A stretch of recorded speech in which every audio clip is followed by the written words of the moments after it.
guys know, start asking questions about so-and-sos. Number 37 of over there, a guy from another planet. Meeting's adjourned. No warnings today. That'll be it, man. I don't want to hear about no so-and-so. I got a main event on Saturday. That's all I want to hear about. What about your fight promotion business out here, man? I knew that was a passion. You're putting fights together out there. Is that the the launch of the body bag brawls? I know. New Yorkers love to fight, man. I remember coming here earlier in my career, New Yorkers love to fight, man. So I just give them a chance to shine and shit, get their shine out.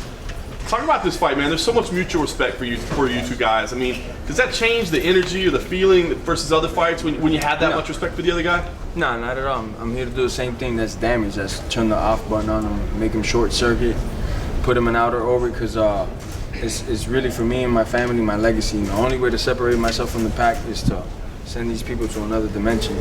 There's only one way to do that. You have the ability to finish fights very quickly, obviously. Would you want to do that, or is this the kind of fight that you feel like fans maybe need to see something stretched out a little bit, need to see a little bit of back and forth? I got a lot of tools in the tool set, so I wouldn't mind displaying all of them. I wouldn't mind ending the fight quick. I don't have nothing. My mind's not set on any particular technique. It's just if it happens in the first or in the fifth, it's just to finish him is the only thing on my mind. He seemed to be a little bit of a slow starter last time out. Are you counting on that again, or do you think now that he's kind of back in routine, maybe he'll be able to be up to speed a little quicker? Back in routine, I also felt he started in some points quicker. Like he exchanged grappling exchanges quick to make Pettis get a little tired and violated space. And I've been studying Mr. Diaz, with Cowboy, with certain guys, maybe he doesn't get to throw in the hands right away and get to his distance right away, but he will push the pace. He will get in their face, back him up, put him up against the cage, and make it a little bit more comfortable. So I'm expecting him to start fast, especially for a guy like me that I can start fast if I need to. How cautious? He has the most submissions from bottom in UFC history. If there's a situation where you're on top, how cautious do you have to be there? I got to be cautious always, That's one of his strong points, is being off his back, landing submissions. But then again, I come from the world's best gym, and I firmly believe that. I've been saying that for years. We got animals over there on the regular, guys that nobody's ever heard of. They're just insane off their back. So I'm not too worried about me getting in trouble if I'm on top of him, especially if the strikes are loud. Is there strikes and elbows allowed in this one?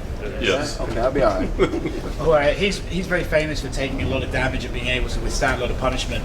Do you have to be careful not to go for the finish in rounds 1 and rounds 2 in case he can be there in rounds 3, 4, and 5?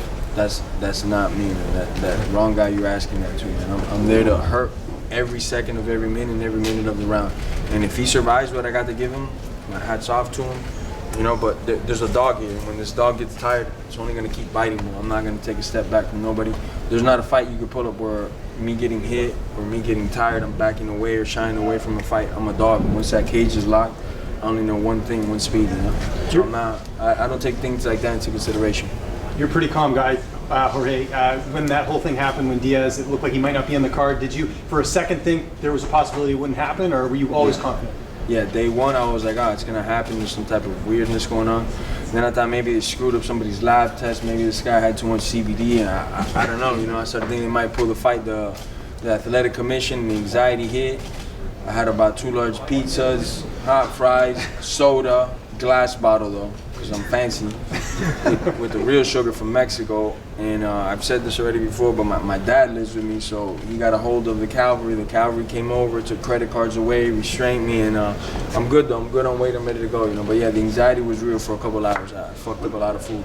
Regardless, because you sent out that tweet saying that that he's the cleanest guy, basically. It seemed like you wanted to fight regardless of anything that may have happened. Yeah, I mean, I have a clinical eye for this sport. This is all I've done my whole life. I know what a cheater looks like, and from a physical standpoint, from a performance standpoint, I've never thought he's on juice throughout his career. And his last performance I didn't think my buzzer didn't go off that he was on juice, so I didn't think he was on anything, that he shouldn't be on. Would you have fought someone else this weekend? If they paid my handsome fee, for a fact, somebody else would have got baptized. And was there someone that you were thinking of? Because it looked for a little while like maybe the fight wasn't going to happen. Was there anyone that you were thinking of that might replace it? I was thinking like King Kong, Godzilla, one of those guys. But I was just thinking whoever they pay my fee against, as long as my fees match, it's whoever they find that at that moment, be brave enough, because it's 10 days notice, 8 days notice. I don't remember how many days it was exactly, but I don't expect another professional to just step up and be like, oh, me. I know there was a lot of guys talking. There was some idiot talking that he would have done it. in a 7 days notice or 10 days notice when he didn't do it in 7 weeks notice for the same event. So I'm just like, you know what that's called? A clout chaser, I think the youngest call it nowadays. And those are things that upset me. Like, you just want to throw your name in the mix because was no money in the world going to make you step on that cage November 2nd. I'm not going to mention his name and make him famous, but we all know who I'm talking about. And you talk about your legacy. What does this fight mean for your career and your legacy? This will be the final question, then Jorge has to take over. Sorry, guys. Dave Lockett spoke. What was the question again? That you talk about your legacy. You want to build your legacy. What does this fight mean for your career, and what place does it have in?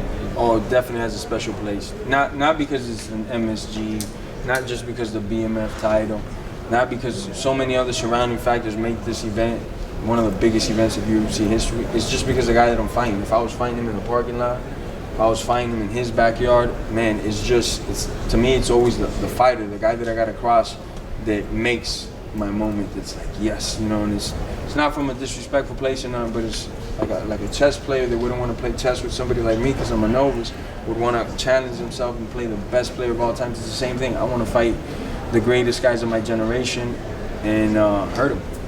Jorge, can I ask one question? I just want to ask, like, I'm doing this series on masculinity, and I want to know, a lot of people have said to me that fighting is a primal instinct that all men have. Do you believe that to be true? Do you think that all men have that inside them? Men and women. Men and women? It's survival. It's everything, you know. We're animals, a lot of us. Some of us more animals than others, you know. But I just feel that everybody has it in them. If you're faced with it, with that adversity, to bring it out in you, for a fact, you know. Men, women, anybody, you know. If you need to survive, if you're fighting for that last bologna sandwich, it's gonna come out of you, you know. Might not be good at it, but everybody can fight, you know. Okay, thank you.